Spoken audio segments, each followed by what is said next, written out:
Hi viewers, welcome to our channel. ప్రస్తుతం మనతో పాటు దాము బాలాజీ గారు సీనియర్ జర్నలిస్ట్ ఉన్నారు. వాటితో ఒకసారి మాట్లాడదాం. సార్ నమస్కారం. సార్ నమస్తే. సార్ షర్మిల గారికి ప్రభాస్ గారికి లింక్ ఉంది అని చెప్పేసి అప్పట్లో ఒక రూమర్ స్ప్రెడ్ అయిపోయింది. అప్పుడు షర్మిల గారు బయటకు వచ్చి ఇదంతా ఫేక్ అని కూడా చెప్పింది. కాకపోతే రూమర్ స్ప్రెడ్ చేసింది బాలకృష్ణ గారు అని చెప్పేసి అని అన్నారు. అయితే మొన్న ప్రెస్ మీట్లో షర్మిల గారు అది స్ప్రెడ్ చేసింది బాలకృష్ణ గారు కాదు, నాన్న జగన్మోహన్ రెడ్డి గారే ఆ ఫేక్ న్యూస్ని క్రియేట్ చేసి పబ్లిక్లోకి పంపించారు, ప్రచారం చేశారు, వాడుకున్నారని చెప్పేసి అని చెప్తుంది. సో ఈమెను ఏ విధంగా చూడొచ్చు అంటారు సార్ ఆమె వ్యాఖ్యల్ని? షర్మిల నిన్న ప్రభాస్ విషయం తీసుకొచ్చింది. యాక్చువల్గా ఎందుకు తీసుకొచ్చింది ఇప్పుడు ప్రభాస్ విషయం? ప్రభాస్ది ఎప్పుడో అయిపోయిన విషయం. అవును. అది ఇప్పుడు ఎవరు మాట్లాడట్లేదు దాని గురించి. అయినా ఆమె ఎందుకు డైరెక్ట్గా ప్రభాస్ పేరు తీసుకొచ్చింది అంటే దీని నేపథ్యం ఏంటంటే జగన్ ఆ, చంద్రబాబు ఆ, కూటమి తన మనుషుల్ని, తన సోషల్ మీడియా వాళ్ళని, రామ్ గోపాల్ వర్మ లాంటి వాళ్ళని కేసులు పెట్టి వేధిస్తుంది. బయటంతా కూడా వాళ్ళని తీసుకెళ్ళి వేరే గెస్ట్ హౌస్లలో పెట్టుకొని టార్చర్ చేస్తున్నారు అనే దాన్ని ఆరోపిస్తూ తన మనుషుల మీద, తన మీద, తన మదర్ మీద, చెల్లెల మీద కూడా ఒకప్పుడు తెలుగుదేశం వాళ్ళు విపరీతంగా చేయలేదా, వాళ్ళు చేస్తే అది కరెక్టు, మేం చేస్తే తప్ప అన్నట్టుగా ఆయన మాట్లాడాడు. ఆ కాంటెక్స్లో అతను ఏం మాట్లాడంటే, నా చెల్లెలు షర్మిల మీద ఒకప్పుడు తప్పుడు ప్రచారం చేశారు. ఇదే బాలకృష్ణ ఇంట్లో నుంచి అది వచ్చింది జూబ్లీ హిల్స్లో. అప్పుడు వాళ్ళని అరెస్ట్ కూడా చేశారు. దాని తర్వాత లోకేష్కి సంబంధించిన మనుషుల ఇళ్లలోంచి కూడా ఇవి వచ్చాయనేది కూడా తేలింది. మరి మీరు ఇవన్నీ చేయొచ్చా అన్నట్టుగా ఆయన మాట్లాడాడు. కాకపోతే ఇక్కడ నేను అప్పుడే అనుకున్నా, జగన్ మళ్ళీ షర్మిల విషయం ఎందుకు ఎత్తాడు? మళ్ళీ ఇప్పుడు షర్మిల విషయం ఎత్తే ఆమె వస్తుంది కదా రంగంలోకి, వచ్చి జగన్ క్యాంటీగా మాట్లాడుతుంది. మరి అంత మాత్రం జ్ఞానం లేదా జగన్కి అనిపించింది నాకు ఆ రోజే. ఎందుకంటే ఆయన ఓవరాల్గా చెప్పచ్చు, కానీ షర్మిల విషయం చెప్పితే షర్మిల రంగంలోకి వస్తుందని అందరికీ తెలుసు. షర్మిలని ఏ రకంగా జగన్ మాట్లాడినా దాన్ని కౌంటర్ చేసేస్తుంది షర్మిల వచ్చి. అది తెలిసినప్పుడు ఆమె పేరు ఎత్తాల్సిన అవసరం ఉంది. నా మీద, మా కుటుంబం మీదనో లేకపోతే మా అమ్మ మీద అంటే సరిపోయేది. షర్మిల అది ప్రత్యేకంగా చేసి బాలకృష్ణని టార్గెట్ చేద్దామని జగన్ ట్రై చేశాడు. అది బూమరాంగ్ అయింది. దాంతో షర్మిల రంగంలోకి దిగి అసలు బాలకృష్ణ నా మీద చేయలేదు, నువ్వే చేసింది నువ్వే అని చెప్తుంది. అదో విచిత్రం. షర్మిల చెప్పింది ఎవడన్నా నమ్ముతాడంటే నాకు డౌటే. ఎందుకంటే ప్రభాస్కి అమ్మాయికి అఫైర్ ఉందని ఎప్పుడు 10 ఏళ్లకు ముందు మాట. అప్పుడు యోగి సినిమా, వివి వినాయక్ దర్శకత్వంలో యోగి సినిమా రీమేక్, అది కన్నడ రీమేక్. ఆ యోగి సినిమాలో ప్రభాస్ యాక్ట్ చేశాడు. దాని ప్రొడ్యూసర్ ఎవరంటే షర్మిలకి జగన్కి మేనమామ రవీందర్ రెడ్డి. ఆ రవీంద్రనాథ్ రెడ్డి ప్రొడ్యూసర్ కాబట్టి వీళ్ళు కలిసి ఉంటారు అన్నట్టుగా అప్పుడు నిజానికి తెలుగుదేశం వాళ్ళే దాన్ని ప్రచారం చేశారు. షర్మిల వీడియోలు కూడా ఉన్నాయి. బాలకృష్ణ ఇంటి నుంచి వచ్చింది, నన్ను ఇలా ప్రచారం చేశారని ఈమె వీడియోలు ఉన్నాయి. దాని తర్వాత అనేక సార్లు పోలీస్ కంప్లైంట్ ఇచ్చింది, కోర్టులో కూడా కేసు వేసింది. యూట్యూబ్ ఛానల్లో, వెబ్సైట్లో ఇవన్నీ తీసామని కోర్టు కూడా ఆదేశించింది, ఇదంతా ఉంది కదా.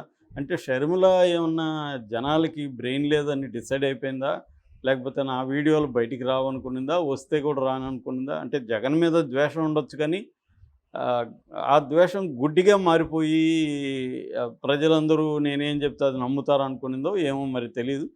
ఆమె అసలు జగనే చేయించాడు. జగన్ ఇప్పుడు చేయించాడంటే ఓకే. గతంలో ఈమె జగన్కి యాంటీగా మారినాక ఈమె ఆరోపణలు చేస్తున్నప్పుడు జగన్ మనుషులు కూడా చేస్తారు కదా. ఈమె చేస్తుంటే జగన్ వాళ్ళు గమ్మునుంటారా? ఈమె కూడా భయంకరంగా చేసింది కదా. వివేకానంద రెడ్డిని జగనే చంపించాడని చెప్పినప్పుడు ఈమె గురించి ఎందుకు నెగిటివ్గా వాళ్ళు చెప్పరు? కాబట్టి ఇక్కడ ఇద్దరు వ్యవహారాలు ఉన్నాయి. ఇంతవరకు ఓకే. కానీ ఎప్పుడో 10 ఏళ్లకు ముందు జరిగిన ప్రభాస్ వ్యవహారాన్ని కూడా జగన్కే ఆపాదిస్తూ మీ సైకో బ్యాచ్ చేసిందని అంటుంది. ఇది విచిత్రమైన వ్యవహారం.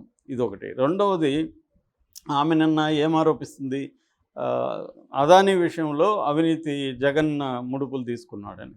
ఖచ్చితంగా తీసుకున్నాడా లేదా అనేది ఎవరికి తెలియదు. ఇది ఒక ఆరోపణ. అమెరికా ప్రభుత్వం దగ్గర అసలు అమెరికా జగన్ పేరు కూడా ఎత్తలేదు. ఫారెన్ అఫీషియల్ నెంబర్ 1 అనింది, ఆంధ్రప్రదేశ్ అనింది. కాబట్టి ఆ టైంలో 2009 నుంచి 24లో జగనే ఉన్నాడు కాబట్టి అది జగన్ పేరు చెప్పినట్టే. కానీ దానికి ఆధారాలేమీ ఆ ఇండైట్మెంట్లో చూపించలేదు. అంటే ఇచ్చినట్టుగా ఏం ఆధారాలు ఉన్నాయి అనేది ఏం లేదు. అది ఇంకా ఎంక్వైరీ దశలోనే ఉంది, ఆరోపణ మాత్రమే. ఓకే, ఇచ్చాడని అనుకుందాం. ఎందుకంటే ఈ దేశంలో లంచాలు లేకుండా ఏ అభివృద్ధి అనేది ఉండదు. ఖచ్చితంగా తీసుకోకుండా ఉండరు. ఏ ప్రభుత్వం ఉన్నా చేస్తారు ఈ పని.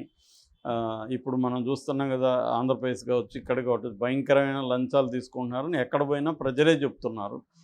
నిన్న కూడా నేను మదనపల్లికి సంబంధించి మాట్లాడితే అక్కడ ఒక ల్యాండ్ కొంటే అక్కడ ఉన్న ఎమ్మెల్యే నాకు 10 ఎకరాలు కావాలన్నాడని చెప్తున్నారు అక్కడ. సో ఇక్కడ ప్రతిసారి ఎక్కడ నియోజకవర్గం పోయి జనాలతో మాట్లాడినా ఆ ఎమ్మెల్యేల మీద ఇట్లాంటి కథలు వస్తున్నాయి. ఓకే. సో ఈ కాంటెక్స్లో జగన్కి ఇచ్చాడు అనుకుందాం. ఈమె జగన్ని విమర్శించడం కరెక్టే, అదానీని విమర్శించడం కూడా కరెక్టే. ఎందుకంటే కాంగ్రెస్ అదానీని విమర్శిస్తుంది. మరి చంద్రబాబుని ఎందుకు ఈమె క్వశ్చన్ చేయట్లేదు? ఇప్పుడు ఉన్నది చంద్రబాబు ప్రభుత్వం కదా. మరి అదానికి ముడుపులు ఇచ్చినట్టుగా కాంగ్రెస్ ప్రభుత్వం ఆరోపంటే చంద్రబాబు ప్రభుత్వం ఎందుకు ఎంక్వైరీ మొదలు పెట్టట్లేదు? మొదలుపెట్టి జగన్ అరెస్ట్ చేయొచ్చు కదా. ఆ పని ఎందుకు చేయట్లేదని ఈమె ఎందుకు అడగట్లేదు? నెంబర్ 1. నెంబర్ 2, కాంగ్రెస్ అధికారంలో ఉన్న రాష్ట్రాల్లో అవినీతి లేదా? ఫర్ ఎగ్జాంపుల్ సీఎం రమేష్ ఈ ఎలక్ట్రల్ బాండ్స్ అప్పట్లో సుప్రీంకోర్టుకి సబ్మిట్ చేసినప్పుడు సీఎం రమేష్ 45 కోట్ల వర్త్ ఎలక్ట్రల్ బాండ్స్ కొన్నట్టుగా చూపించారు. అందులో 30 కోట్లు హిమాచల్ ప్రదేశ్లో కాంగ్రెస్ పార్టీకి ఆయన ఇచ్చాడు. మరి సీఎం రమేష్ ఎవరు? బీజేపీ ఎంపీ, రాజ్యసభ సభ్యుడు. బీజేపీ రాజ్యసభ సభ్యుడు కాంగ్రెస్ పార్టీకి 30 కోట్లు ఎందుకు ఇచ్చాడంటే హిమాచల్ ప్రదేశ్లో Sunny dam hydro electric project contract ఆయనకు వచ్చింది. రిత్విక్ ప్రాజెక్ట్ ప్రైవేట్ లిమిటెడ్ అనే కంపెనీ ఉంది ఆయనకి. ఆ కంపెనీ అక్కడ 1098 కోట్ల కాంట్రాక్టు నేను ఇందాక చెప్పిన హైడ్రో ఎలక్ట్రిక్ ప్రాజెక్ట్లో ఆయనకి ఇచ్చారు. కాబట్టి దానికి బదులుగా ఆయన పార్టీ ఫండ్ 30 కోట్లు ఇచ్చాడు. సో వ్యాపారస్తులు పార్టీ ఫండ్ కానీ లంచాలు కానీ ఇవి లేకుండా ఎక్కడా చేయలేదు. ఇప్పుడు మేఘా వాళ్ళు జనసేనకు 10 కోట్లు ఇచ్చినట్టుగా ఎలక్ట్రల్ బాండ్లో ఉంది. మేఘాకి జనసేనకి ఏం సంబంధం? వాళ్ళకి ఎందుకు ఇచ్చారు మేఘా వాళ్ళు? అంటే ప్రతిపక్షాలు తమ ప్రాజెక్టులలో జరిగే అవినీతి కావచ్చు, అన్యాయం కావచ్చు, వీటి మీద గట్టిగా పోరాడకుండా ప్రతిపక్షాలకు కూడా ఈ వ్యాపార కార్పొరేట్లు కానీ వ్యాపారస్తులు కానీ డబ్బులు ఇస్తుంటారు. నేను నిన్న కూడా ఒక ఎగ్జాంపుల్ చెప్పాను కదా, ఢిల్లీలో ఒక కమ్యూనిస్ట్ పార్టీ ఎంపీ ఇంటికి మా ఫ్రెండ్ వెళ్తే ఈయన మాటికి వెళ్ళి బయటికి తొంగి చూస్తున్నాడు. ఎందుకు సార్ అంత టెన్షన్ పడుతున్నారంటే ఒక బిజినెస్ మ్యాన్ డబ్బులు తీసుకొని వస్తానన్నాడు. ఒకవేళ మనం లేమనుకొని ఆయన వెళ్ళిపోతాడేమో అని భయం, వెళ్ళిపోయి వేరే ఎంపీకి ఇస్తాడేమో, అంటే నీకెందుకు డబ్బులు ఇస్తాడని మా ఫ్రెండ్ అడిగితే నేను ఆయన గురించి, ఆయన కంపెనీ గురించి పార్లమెంట్లో ప్రశ్న అడగాలి, అడిగిన దానికి నాకు డబ్బులు ఇస్తున్నాడు అని చెప్తున్నాడు. ఇది ఎప్పటి నుంచో ఉన్నది. అంటే ఎంపీలు ఏదైనా ఫలాని కంపెనీ గురించి వాళ్ళకి అనుకూలమైన ఒక ప్రశ్న వేస్తే పార్లమెంట్లో దానికి వాళ్ళకి ఉపయోగపడుతుంది కాబట్టి ఆ ఎంపీకి డబ్బులు ఇస్తారు. ఇది అందరికీ తెలిసిందే. దీని మీద చాలా బీజేపీ కూడా ఎంక్వైరీలు కొంతమంది మీద వేసింది. ఇవన్నీ జరుగుతున్నాయి. సో అవినీతికి పాలిటిక్స్కి భయంకరమైన సంబంధం ఉంది. ఆ కాంటెక్స్ట్లో అదానీ కావచ్చు, లేకపోతే అంబానీలు కావచ్చు, వీళ్ళందరూ ఏదో ఫెయిర్ దీంట్లో రాలేదు. నేను ఆల్రెడీ ఇంతకుముందు కూడా చెప్పాను, సంజయ్ ముఖర్జియా అని ఒక ఎకనామిస్టు, ఆయన లండన్ స్కూల్ ఆఫ్ ఎకనామిక్స్ చదివాడు. దాని తర్వాత అక్కడ ఇన్వెస్ట్మెంట్ ఫర్మ్ పెట్టాడు. ఆయన దాదాపు 3-4 పుస్తకాలు ఇండియాలో కంపెనీస్ ఎలా డెవలప్ అయినాయి అనే దాని మీద రాశాడు. గురూస్ ఆఫ్ కయాస్ కానీ, అన్యూజువల్ బిలియనీర్స్ కానీ, ఇలాంటి పుస్తకాలు ఆయన రాశాడు. అందులో ఆయన చెప్పేది ఏంటంటే, వాళ్ళు బిగినింగ్లో ఒక 1 year రీసెర్చ్ చేశారు 2007 ప్రాంతంలో కంపెనీలు ఎలా పనిచేస్తున్నాయి. అందులో 3 చోట్ల కంపెనీలు ఫ్రాడ్ చేస్తున్నాయని వాళ్ళకి దృష్టికి వచ్చింది. దాంతో ఆ కంపెనీల ఎండీలను అడుగుదాం అని వెళ్ళి ఒక కంపెనీ ఎండీతో కూర్చొని అడిగితే ఆ ఎండీ ఏమన్నా అంటే, మీరు కొత్తగా లండన్ నుంచి వచ్చారు సార్, మీకు ఇక్కడ జరిగే విషయాలు తెలియదు, మేము 3 చోట్ల కాదు 6 చోట్ల ఫ్రాడ్ చేస్తున్నాం, మీరు కనిపెట్టింది 3 అని చెప్పాడు.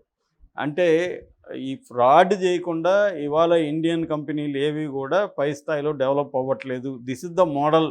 ఇండియాలో మోనోపలి సాధించకుండా ఆ company growth, long term growth ఉండదు. మోనోపలి సాధించాలంటే గవర్నమెంట్, ఏ పార్టీ గవర్నమెంట్ ఫామ్ చేసిందో ఆ గవర్నమెంట్ నుంచి వాళ్ళు అక్రమంగా లాభాలు పొందడం, అది ట్యాక్స్ ఎగ్జంప్షన్ కావచ్చు, ఇందాక ఇప్పుడు అవినీతి అదాని అవినీతి మోడల్ కావచ్చు, ఇది ఎంత క్లియర్గా నీట్గా ఉంది అదానిది.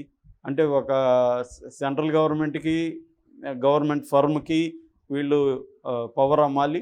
ఆ పవర్ అమ్మాలంటే అక్కడి నుంచి ఆ సెంట్రల్ గవర్నమెంట్ ఏజెన్సీ నుంచి స్టేట్స్ కొనాలి. స్టేట్స్ని కొనేట్టుగా ఇతను లంచాలు ఇచ్చి స్టేట్స్ దగ్గర కొనిచ్చాడు. ఓకే. సో అలాగా అతను దాదాపు 1,60,000 కోట్ల ప్రాఫిట్ దాంట్లో పొందే విధంగా అతను ప్లాన్ చేశాడు. ఇదంతా మళ్ళీ ఎవరి డబ్బు? ప్రజలదే. సో ఇలాగా జరుగుతున్నప్పుడు షర్మిల ఓన్లీ జగన్ని మాత్రమే టార్గెట్ చేసి ఇక్కడ మాట్లాడుతుంది. అట్లాగే రాహుల్ గాంధీ కూడా ఎలా అదానిది ఎలా జరిగింది ఏంటి ఎక్స్ప్లెయిన్ చేసే బదులు అతనేదో చిన్నపిల్లోళ్ళలాగా అతను అరెస్ట్ చేయాలి అని మాట్లాడుతున్నాడు తప్ప అసలు కుంభకోణం ఎలా జరిగింది, ఏం జరిగింది, అట్లాగే మరి అదానీని అంత వ్యతిరేకిస్తే ఇక్కడ కాంగ్రెస్ ప్రభుత్వం ఉన్న తెలంగాణలో ఎందుకు అలో చేస్తున్నారు అదానీని? ఇక్కడ రిజెక్ట్ చేయొచ్చు కదా.